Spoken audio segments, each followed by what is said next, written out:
Olha, eu cheguei em Maringá em 1962, né, para ser mais exato, né? E aqui vivi, na época a cidade era uma cidade já grande, bem espalhada, mas não tinha a infraestrutura que tem hoje. A Cerro Azul, por exemplo, era terra. A Beckman, por exemplo, tinha uns barrancos enormes. Eu morava ali na favela Cleópatra, né?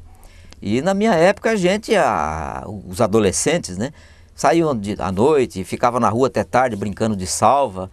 A gente não via os assaltos. Claro, tinha os crimes, mas a maioria dos crimes que ocorriam em Maringá era em decorrência de brigas, né? Roubos e assaltos era muito pouco.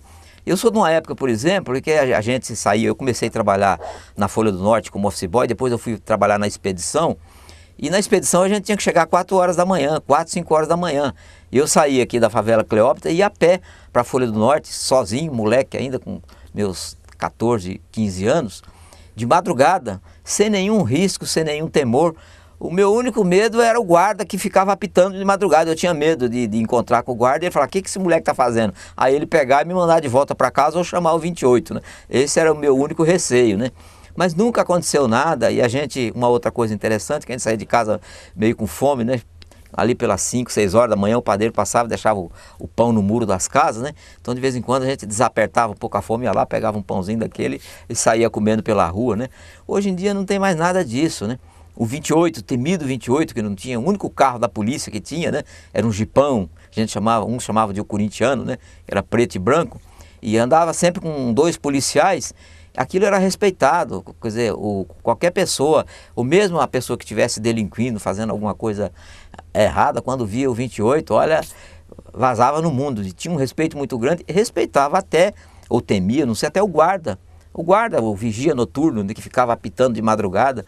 Então você não via assalto assim, com invasão de casa, como você vê hoje. É claro, a cidade cresceu, aí você me perguntaria, como é que você conviveu naquela época e convive hoje? É que a gente vai crescendo junto com a cidade. A cidade vai evoluindo, vai virando uma metrópole, vai ficando mais violenta. Hoje a realidade, hoje não só o Maringá, mas o Brasil inteiro, quase que o mundo inteiro, a gente está praticamente parecendo que voltando à época da barbárie, né? Infelizmente, né?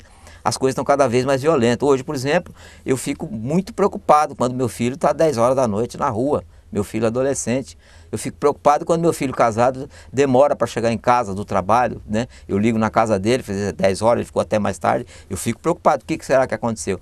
Na minha época não, meus pais deitavam, dormiam, tranquilo, chegava tarde, saía de madrugada, não havia esse tipo de risco. É claro, tinham as brigas normais, por exemplo, de vez em quando tinha as brigas, os confrontos dos jovens, normalmente por causa de mulher, né? Ou por causa de cachaça, nunca droga, que a gente nem ouvia falar disso. A turma do Maringá Velho se encontrava com a turma da Vila Operária, pau comia, né? Havia às vezes briga no Mandacaru, jogos de futebol na várzea, né?